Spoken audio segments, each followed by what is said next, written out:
यांना मानाचा मुजरा करतो। घटनेचे शिल्पकार परमपूज्य डॉक्टर बाबासाहेब आंबेडकर यांना विनम्र अभिवादन। हिंदू हृदय सम्राट शिवसेना प्रमुख बाळासाहेब ठाकरे यांना मानाचा मुजरा करतो। मासाहेब मीनाताई ठाकरे यांना नमन करतो। व्यासपीठावर उपस्थित राष्ट्रवादी पक्षाचे ओरिजिनल राष्ट्रवादी पक्षाचे नेते आदरणीय रवींद्र पवार, शिवसेनेचे उपनेते सुबोधजी आचार्य, आमदार प्रकाश पातरपेकर, ॲडव्होकेट निलेश भोसले, बाळासाहेब पवार, सन्माननीय अनिल पाटणकर, अंजली नाईक, निधी शिंदे, उषा कांबळे, सर्व देवदास बोरसे साहेब, माणिकदादा पाटील, श्रीकांतजी शेट्टे, सर्वच आमच्या महाविकास आघाडीचे सन्मान्य पदाधिकारी आणि या गोपीनाथ मुंडे ज्यांच्या नावामध्ये संघर्ष होता त्या गोपीनाथ मुंडेंचं नाव या मैदानाला आहे। या मैदानात संघर्ष करण्यासाठी जमलेल्या महाविकास आघाडीच्या पदाधिकाऱ्यांनो आणि या भागातील नागरिकांनो, वास्तविक ज्यांची आपण आतुरतेने वाट पाहत होतो त्या सुषमा अंधारे या ठिकाणी बोलून गेलेल्या आहेत। नुसत्या बोलल्या नाहीयेत तर त्यांनी अक्षरशः पेटवलंय। किरण माने यांनी सुद्धा या ठिकाणी आपल्या भावना मांडल्या। आदरणीय चंद्रकांतजी हंडोरे यांनी सुद्धा आपल्याला मार्गदर्शन केलेलं आहे। आज या ठिकाणी सभा घ्यायची की नाही, सभा घ्यायची की नाही, कारण दुपारी या ठिकाणी कार्यकर्ते काम करत असताना अचानक जोरदार पाऊस झाला। मला वाटतं जवळजवळ वादळच होता आणि लोकांच्या मनामध्ये असं वाटलं की आता काय होणार, ही सभा होईल की नाही। परंतु अनेक शिवसैनिकांचा फोन आला, विशेषतः महिलांनी सांगितलं की काही हो, चिखल हो, वादळ हो, पण सभासाहेब घ्या। कारण या ठिकाणी मला माहिती आहे प्रत्येक या आजूबाजूचा परिसर आहे तो चिखलमय झालेला आहे, परंतु मी तुम्हाला वंदन करतो, या परिस्थितीत सुद्धा या सभेसाठी आपण आलेला आहात। मला वाटतं कदाचित हा पाऊस नसता तर या ठिकाणी हे मैदान सुद्धा आपल्याला अपुरं पडलं असतं। परंतु असो, आज अनेकांनी ही सभा लाईव्ह असल्यामुळे अनेक घरी बसून सुद्धा आपल्या सभेचा आस्वाद घेत आहेत। सन्मान्य सर्व वक्त्यांनी या देशात काय चाललंय, महाराष्ट्रात काय चाललंय याबद्दल आपल्याला सांगितलेलं आहे आणि मला वाटतं आपल्याला सांगण्याची काहीच आवश्यकता नाही आहे। गेल्या 2-2.5 वर्षामध्ये जे विचित्र राजकारण, जे नासवण्याचं राजकारण हे महाराष्ट्रामध्ये चाललंय, देशामध्ये चाललंय, ते लोकांनी अनुभवलंय। 20 मे रोजी होणारी निवडणूक ही फक्त निमित्त असेल। लोकांनी त्याच दिवशी ठरवलंय की आपण काय करायचंय, या हरामखोरांना या सत्तेपासून खाली खेचण्याचं काम या देशातली जनता करणार आहे। लोकांनी ठरवलेलं आहे।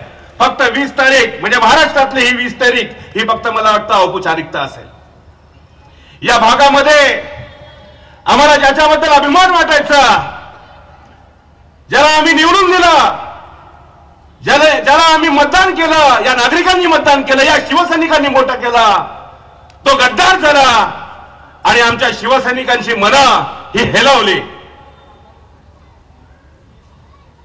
आपल्याला सर्वांना माहिती असेल की 1998 साली या व्यक्तीला आदरणीय बाळासाहेबांनी शाखा प्रमुख पद दिलं, 9 जुलै 1998, आणि मला सुद्धा त्याच दिवशी बाळासाहेबांनी सन्मानाने हे शाखा प्रमुख पद दिलं। त्यानंतर या व्यक्तीचा उत्कर्ष होत गेला। ही व्यक्ती नगरसेवक झाली, आम्हाला आनंद वाटायचा। ही व्यक्ती स्थायी समिती अध्यक्ष झाली, आम्हाला आनंद वाटला। हे खासदार झाले, आम्हाला आनंद वाटला। पण या व्यासपीठावरून मी त्यांना सांगतो, तुमचा राजकीय विनाश हा 2012 सालीच झाला होता। तुम्ही संपला होता। ज्या वेळेला तुमचं रिझर्वेशन बदललं, ज्या वेळेला ते आरक्षणामध्ये गेलं, त्यावेळेला तुमचा राजकीय वनवासाला तुमची सुरुवात झाली होती। परंतु तुमचा वाढ नसताना त्या महाराष्ट्र नगरमध्ये तुम्हाला शिवसेनेचं तिकीट टाळण्यात दिलं, ते आदरणीय उद्धव साहेबांनी दिला आणि त्याच्यामुळे तुम्ही कुणीतरी आज तुमचं नाव दिसताय. अरे तुम्हाला लाज वाटली पाहिजे, तुम्हाला लाज वाटली पाहिजे. अशा चांगल्या माणसाची तुम्ही गद्दारी केली, ज्याने तुम्हाला मोठा केला, ज्याने तुम्हाला सन्मानाने वाढवला, तुम्हाला ओळख दिली. तुमच्यासारखे निर्लज्ज तुम्हीच. तुमचा द्वेष करावा तेवढा कमी आहे. आम्ही शिवसैनिक म्हणून ही भावना व्यक्त करतोय. आमची तळमळ आहे, कारण त्या ठिकाणी अनेक शाखा प्रमुख होते, अनेक दुसरे इच्छुक होते शिवसैनिक. ते त्या ठिकाणी आज जर उद्धव साहेबांनी त्याला संधी दिली असते, ते नगरसेवक म्हणून त्या ठिकाणी दिले असते, अरे तुम्ही तिथेच थांबला असतात. काय एवढ्या मोठा वाटा मारता तुम्ही? तुम्ही खासदार आहात. अरे आता तुम्ही निवडून येऊन दाखवा ना.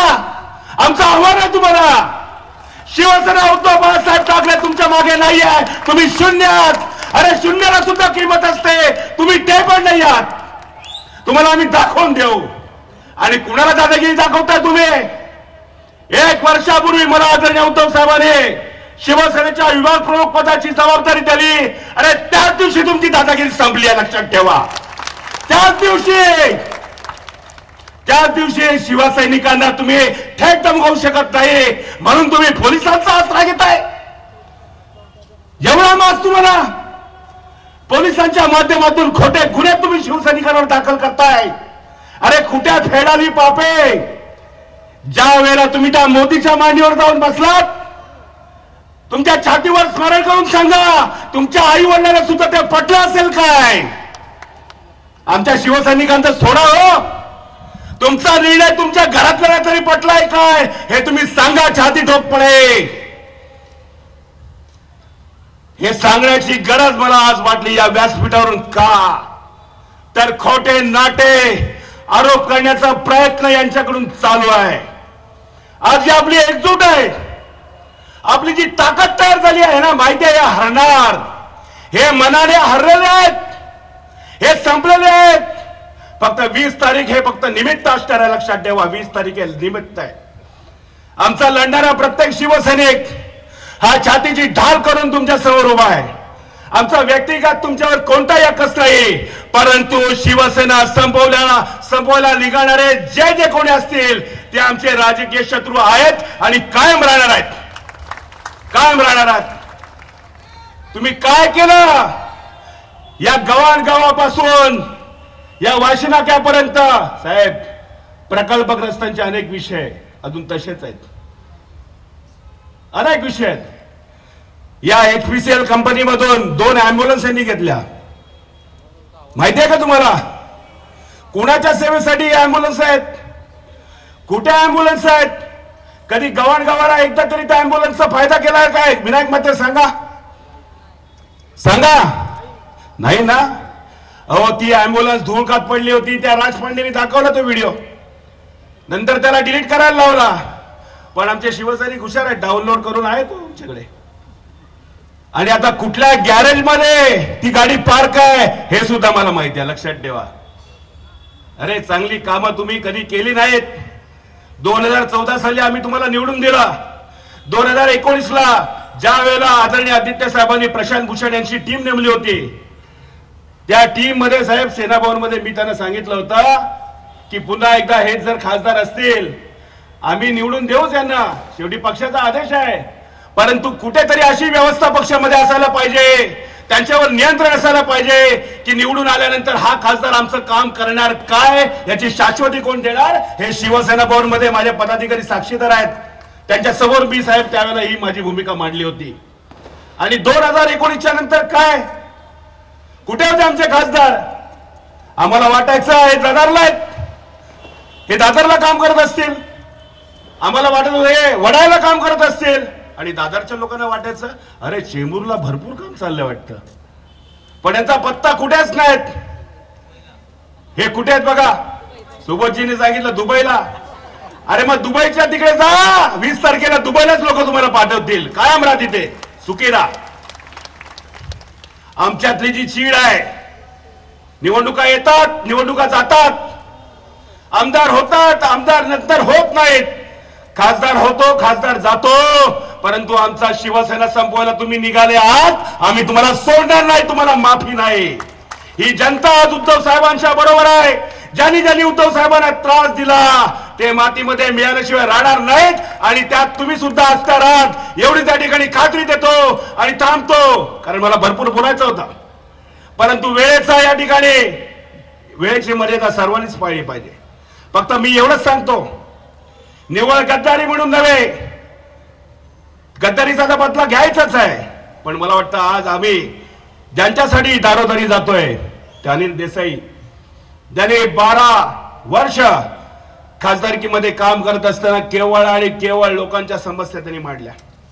मला खात्री आहे अनिल देसाई खासदार झाल्यानंतर आपल्या भागातला जो महत्वाचा विषय आहे, आपल्या भागामध्ये दिवसाला देशातून 2000 गाड्या, हेवी गाड्या या आपल्या भागामध्ये येतात आणि त्यांना कुठेही पार्किंगची व्यवस्था नसल्यामुळे त्या ठिकाणीच त्यांची व्यवस्था ही होत असते. रस्त्यावर दुहेरी तिहेरी पार्किंग होते, लोकांना जायला यायला त्रास होतोय, वाहतूक कोंडी होते, अनेकांचे जीव गेलेत.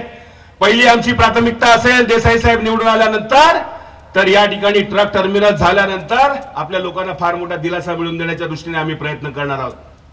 दुसरं म्हणजे या आमच्या चेंबूर आणि शक्तीनगर सायंकोळा विधानसभा क्षेत्रामध्ये हजारो कुटुंबांचं पुनर्वसन प्रकल्पग्रस्तांच्या इमारतीमध्ये झालेलं आहे. त्याच्यासाठी एक्झिट ऍक्शन पॉलिसी जे धोरण आहे, जे शासनाने धोरण बनवलेलं आहे ते सदोष आहे. ते सदोष धोरण बदलून संपूर्ण इमारतींचा विकास करण्याचं काम करण्याच्या दृष्टीने आम्ही प्रयत्न करणार आहोत. आणि MMRD मध्ये राहणाऱ्या लोकांना मी आश्वासन वचन देतो, येणाऱ्या काळामध्ये ही सर्व तुमची कामं पूर्ण आम्ही करू. आज काय झालंय, फक्त 2 महिन्यापूर्वी जबरदस्ती लोकांची इच्छा नसताना बोगस कॉन्ट्रॅक्टर उभे करून त्या ठिकाणी लोकांना कुठेतरी आम्ही काम करतो असं दाखवण्याचा प्रयत्न झालेला आहे. कुठेही त्या ठिकाणी स्ट्रक्चरल ऑडिट नाहीये आणि स्ट्रक्चरल ऑडिट केलं 25-25 हजाराऐवजी काही लोकांनी 1-1 लाख रुपये त्या ठिकाणी मागणी केली आणि लोकांची पिळवणूक झाली. आता या विषयावर मी पुन्हा बोलेनच, परंतु आज या ठिकाणी मी खात्री देतो की जे आपले विषय आहेत ते विषय सोडवण्यासाठी आम्ही कटिबद्ध राहू. येत्या 20 तारखेला आपण या ठिकाणी ज्या भावनेने आलात आपण तर मतदान करणारच आहात. आपला नंबर किती आहे? 1 नंबर आहे, विजयाचा नंबर 1 नंबर समोर श्री अनिल यशवंत देसाई आणि आपली निशाणी आहे मशाल. या मशालीवर समोरचं बटन आपण दाबाच, परंतु आजूबाजूच्या सुद्धा रहिवाशांना आपण सांगा. मला वाटतं लोकांनी ठरवलंय, परंतु केवळ चिन्हाच्या बाबतीत सुद्धा मला वाटतं कुठे संभ्रम नको, कुठे किंतु परंतु नको. यासाठी पुन्हा एकदा मी उजळणी करतोय. आपण एका ध्येयामध्ये, एक आपलं एक ध्येय आहे, ही आपली एक क्रांती आहे. हा प्रश्न फक्त शिवसेनेचा नाही, हा प्रश्न महाराष्ट्राचा आणि देशाचा सुद्धा आहे. आणि पुन्हा एकदा ही हुकुमशाही जी आहे, हो हुकुमशाहीच मोडीत करण्यासाठी आपण पुन्हा एकदा एकत्र येऊया एवढं त्या ठिकाणी सांगतो. विजय निश्चित आपला आहे. धन्यवाद. जय हिंद, जय महाराष्ट्र, जय भीम. धन्यवाद साहेब. CEN न्यूज, देश प्रदेश की ताजा तरीन खबरों के लिए CEN न्यूज को सब्सक्राइब करें और रहें पल पल की खबर से हर पल बाखबर.